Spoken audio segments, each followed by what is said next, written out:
Hey guys, welcome to the Haunted Beauty Diaries Podcast. I'm your host, Miss Brian. Today we are discussing a new segment I like to call Haunted Destinations, where I'll share haunted places on my bucket list. We'll also dive into clown conspiracy theories about Ronald McDonald and the urban legend of killer clowns, including the creepy clown sightings in Canada and the US in 2016, where people dress up in creepy clown outfits and lurk in places like schools and public parks. Additionally, we'll explore a creepypasta called A Smile That Watches, and I'll be doing a clown makeup look. Please stay tuned until the end to see how this makeup look turns out. And don't forget to like, comment, and subscribe to my channel. Click the notification bell so you never miss a video, and hit every button on the screen, as it will help me out a lot to keep going. This summer has been the most boring one I've ever had. I knew I should have gone camping because at least then, when someone asks, hey, what did you do this summer? I could say, well, I went camping. Instead, I stayed home, enjoying peace and quiet, indulging in me time, playing music, creating content, and singing my heart out with karaoke. Unfortunately, my uncle passed away, so I have a funeral to attend. There's also our annual family picnic where we meet up with distant relatives. We still have one more month of summer, and I don't plan to let it go to waste. I want to go to the beach, feel the ocean, go swimming in the pool, and get some sun. I also want to party and attend the Taylor Rave for Toronto this month. Plus, I hope to see my favorite singer Poppy in Toronto this year. If tickets are cheap, I'm going, even if her newer music isn't my cup of tea. I prefer her old stuff.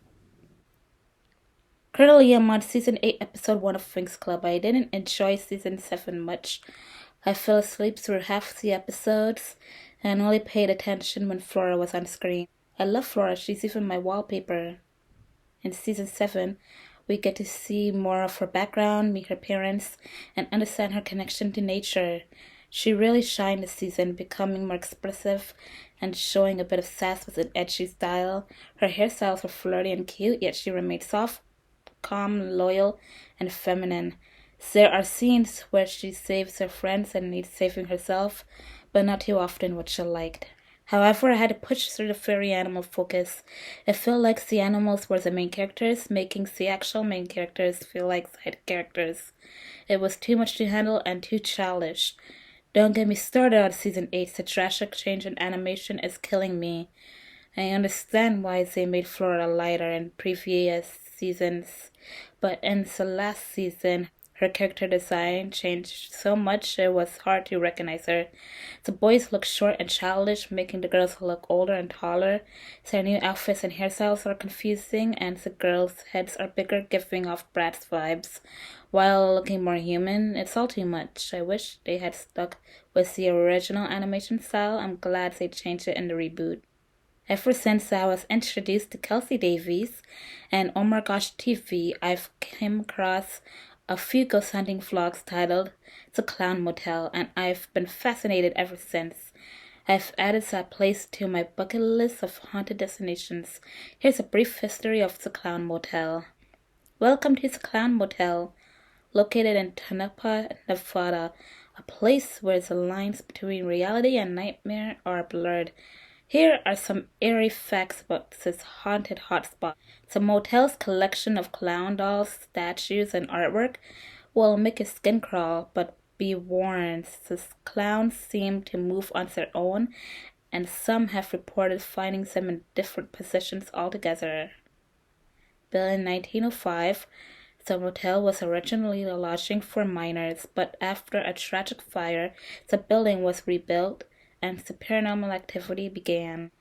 Guests and staff have reported seeing shadowy figures, ghostly apparitions, and even a woman in white. Some believe it's the spirit of a former owner or a miner's widow. Each room is decorated with clown memorabilia, but beware, as strange occurrences have been reported in these rooms, like unexplained noises, lights flickering, and an eerie feeling of being watched. There are rumors of a tragic event involving a clown who died on the premises, leading to a curse that haunts the motel to this day. Many ghost hunting teams have investigated the Clown Motel, capturing evidence of unexplained phenomena like EVPs, electronic voice phenomena, strange lights, and unexplained movement. Guests have reported strange occurrences like finding strange symbols etched into the walls, experiencing vivid nightmares, and even being touched or pushed by an unseen force. Are you ready to spend a night amongst a creepy clown collection and experience the paranormal activity for yourself? If so, the Clown Motel awaits if you dare. I've always liked the eerie vibes, the paranormal elements, and the creepy aesthetic of the Clown Motel. I find it very interesting, unique, strange, and unusual. When I was a child, I found the famous clown Ronald McDonald both fascinating and frightening. I remember sitting beside the statue, examining it to see if it was made of glass or wood, and staring intently to see if it would blink or move. There was something about him that was both strange and captivating, especially his forced, unnervingly wide smile. It was bright and enormous, and it creeped me out. Ronald McDonald was created in 1963 by Willard Scott, who was the first person to portray him on television, designed to promote the McDonald's brand and appeal to children. Ronald's red and yellow uniform, red shoes, and signature smile were meant to be friendly and inviting. Over the years, Ronald's smile has become the subject of various speculations. Some suggest that the smile is a representation of McDonald's efforts to entice children into a lifetime of unhealthy eating habits. Others think it's simply a friendly gesture. However, some people find Ronald's smile unsettling, describing it as creepy or unnatural. There have been several reports of paranormal phenomena involving Ronald McDonald, such as claims that Ronald moves on his own in McDonald's advertisements or in store displays, reports of Ronald's eyes following people around in restaurants or on billboards. Some have even reported seeing Ronald's ghostly figure in abandoned McDonald's locations or at children's birthday parties. Fun fact, Ronald McDonald has a star on the Hollywood Walk of Fame. There are over 250 Ronald McDonald houses worldwide, providing accommodation for families with children receiving medical treatment. Ronald McDonald has been portrayed by various actors including Willard Scott, Ray Rayner, and Brad Lennon. The theory surrounding Ronald McDonald's smile suggests it may not be as friendly as it appears. Key aspects include unsettling appearance. Some find Ronald's smile unnaturally wide and grotesque, more akin to a grimace than a genuine smile. The theory proposes that Ronald's smile is designed to subtly encourage children to become lifelong customers of McDonald's, thus promoting unhealthy eating habits. Subliminal messaging. Some believe Ronald's smile may contain hidden messages or symbols intended to manipulate children's minds and makes them more receptive to McDonald's advertising. Connection to clown phobia. Ronald's smile is linked to colorophobia, fear of clowns, with theories suggesting it preys on this fear, making some people uncomfortable or frightened. Illuminati and occult connections. A more extreme theory claims Ronald's smile is associated with Illuminati or occult symbols representing a darker force behind McDonald's. It's important to note that these claims are speculative and lack concrete evidence. Ronald McDonald's smile was designed to be friendly, and most people view it as such. The sinister smile conspiracy theory is largely an internet phenomenon perpetuated by online forums and social media. The legend of killer clowns has been around since the 1970s but gained significant attention in 2016. The legend usually involves clowns lurking in public areas and targeting people with violent intentions. This legend is often connected to colorophobia and inspired by horror films and books such as Stephen King's It. In September 2016, reports emerged of creepy clown sightings in Brampton, Ontario, Canada. Witnesses described clowns lurking in wooded areas, near schools and public parks. Some reports claimed the clowns were attempting to lure children into vehicles or were carrying weapons. The sightings caused widespread fear and led to increased police presence and warnings from authorities. However, no concrete evidence or arrests were made, and many reports were later deemed hoax or misidentifications. Similar reports emerged across North America and the UK around the same time, largely fueled by social media and online hysteria. The majority of these sightings can be attributed to mass hysteria, with many incidents being exaggerated or distorted based on misidentifications, people in costumes or masks, hoax or pranks, and copycat claims. The lack of concrete evidence and credible witnesses suggests that the phenomenon was driven by fear, anxiety, and the power of suggestion. Mass hysteria occurs when collective fear spreads rapidly, often through social media, leading to irrational behavior and a distorted perception of reality. In this case, the clown legend tapped into existing fears and created a perfect storm of panic. Now, on to our next segment, a chilling creepypasta about the infamous Ronald McDonald. It's a smile that watches.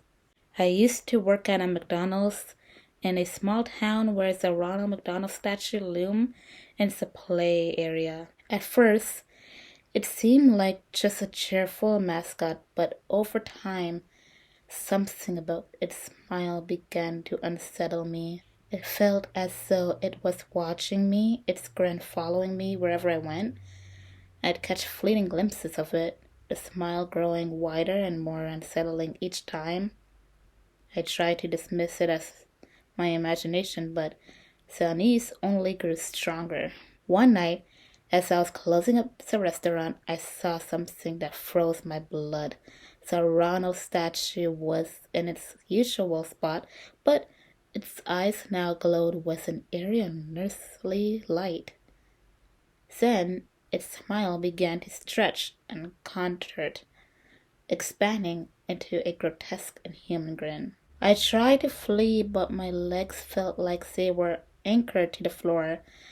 The statue started moving toward me, its smile widening until it consumed my vision.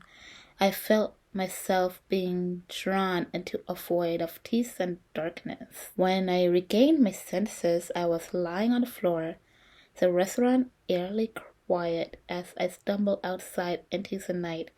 I thought I heard a faint, chilling whisper, "I'm loving it." Since that night, Ronald McDonald has never seemed friendly to me again. His smile was no longer a welcoming gesture, but a sinister warning of the darkness lurking behind the golden arches. So, if you find yourself alone in a McDonald's that night, take a closer look at Ronald's smile. You might just see something that will haunt you forever. Recently, I discovered that ColourPop has launched a new collection to celebrate the 20th anniversary of Winx Club.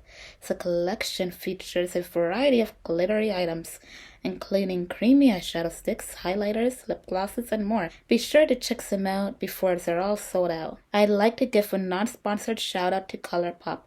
Their brand offers affordable, unique collections including the Winx Club and Sailor Moon makeup lines. Each collection is tailored to specific interests. So if you're a fan of Winx Club, Sailor Moon, or even Mean Girls, you'll find something just for you. I've personally tried their Sailor Moon blush in the shade Cat's Eye and absolutely love it. I hope to collaborate with them someday soon. Now on to the next segment, my personal life goals. I really have some personal goals that I want to achieve in life. I want to get one step closer to my personal life goals and being financially stable and living independently. I really want to work and get out and be on my own. It's hard for young adults to experience what their parents did growing up because the world has changed now and everything is super expensive. I have a goal of being financially stable by my 30s so I can live independently when I turn 38. And I want to move into my new apartment or house by the time I turn 38. I don't know how I'm going to get there, but I need to try. I need a job that caters to my needs as someone who has a disability. My ideal job would be customer service, answering calls, and typing on the computer at home. But work from home jobs are hard to find. I also want and need to go out of the house, but finding a way to get there is also another thing I have to deal with. It's very difficult. I also advise you to start a tax-free savings account to get to your goals. You gotta start somewhere. I was able to go on my family vacation and I went to Jamaica and Mexico and I bought a MacBook. My goal was to spend money on my room and change the floors, but that'll have to wait. I am saving towards a down payment on a new house or condo in Toronto. So here's some other tips to save money and be financially stable. First, you gotta create a budget, prioritize needs over wants, and build an emergency fund. Then you gotta develop skills, education, and personal growth to increase earning potential. Pay off high interest debt, consolidate loans, and maintain good credit. Develop self-sufficiency in cooking, cleaning, and time management. Establish short-term and long-term goals and create a plan to achieve them. As a young adult, making friends can be challenging, especially if you're feeling stuck in a high school mindset while others seem to be moving forward and achieving great things. It's tough when you're still at home with your parents, feeling left behind and struggling to meet your own high standards and expectations. This feeling of stagnation can lead to frustration and at times depression. I've experienced seasonal depression myself and understand how isolating it can feel. Here's how to navigate making friends as an adult while also focusing on personal growth. You need to join communities and groups. Engage in activities that interest you, whether it's through hobbies, sports, or volunteering. This can help you connect with others who share your passions. And you need to attend events and gatherings. Participate in meetups, concerts, or festivals to expand your social circle. These events are great opportunities to meet new people in a relaxed setting. And then you need to take classes or workshops. Enroll in classes or workshops to learn something new and meet like-minded individuals. This is a great way to engage with others who have similar interests. Use online platforms. Utilize social media and apps designed for meeting new people. Online platforms can connect you with others who share your hobbies and interests. Be open and vulnerable. Build meaningful connections by being yourself and sharing your story. Authenticity fosters deeper relationships. Nurture relationships. Prioritize regular communication and activities with new friends to strengthen your connections. Be patient and persistent. Building friendships takes time, so be patient and persistent. Don't get discouraged if it takes a while to find your circle. Additional tips. Be willing to try new things and meet new people, even if it feels uncomfortable. You'll need to step out of your comfort zone. Listen actively. Show genuine interest in others by listening and engaging in conversations. Host your own gatherings, organize events or get-togethers to connect with others and build your social network. Be respectful and empathetic. Approach interactions with respect and empathy to foster positive relationships. Sometimes focusing on what makes you happy can be fulfilling. For instance, starting a podcast, doing makeup tutorials, singing, or writing books are all great ways to channel your creativity. It's okay to enjoy your own company and be proactive about your personal interests. When it comes to maintaining friendships, I have found that reaching out and making plans can often lead to disappointment, especially if people are frequently unavailable or unresponsive. This can be disheartening, and I've faced similar challenges, feeling left out or ignored. However, I've learned that it's okay to focus on self improvement and find joy in solo activities. Instead of waiting for others, I plan to save money for experiences, going to the club, the mall, the park, or even on vacation, rather than relying on others for social events. This approach can improve your quality of life and make you feel more independent. A special shout out to my best friend Hannah, who calls me every few weeks to check in, chat, and share updates. Although we can't meet often, it's reassuring to have that one person who's always there for support. I also understand that not everyone will always be available, but it's important to have contacts who genuinely resonate with you. If certain people aren't contributing positively to your life, it's okay to reevaluate those relationships. Here's what I'm going to do to make friends outside my high school group. I'm going to find shared interests through hobbies, sports, or volunteering. I'm going to expand social circles through meetups, concerts, or festivals. And then I'm going to learn something new and meet like-minded people. Leverage social media and apps designed for meeting new people. Foster meaningful connections by being yourself and sharing your story. Prioritize regular communication and activities with new friends. Building friendships take time, so don't get discouraged. Remember, be willing to step out of your comfort zone. Listen actively and show genuine interest in others. Host your own gatherings or events to connect with others. Be respectful and empathetic in your interaction. I'd like to give a big shout out to the Rare Beauty team.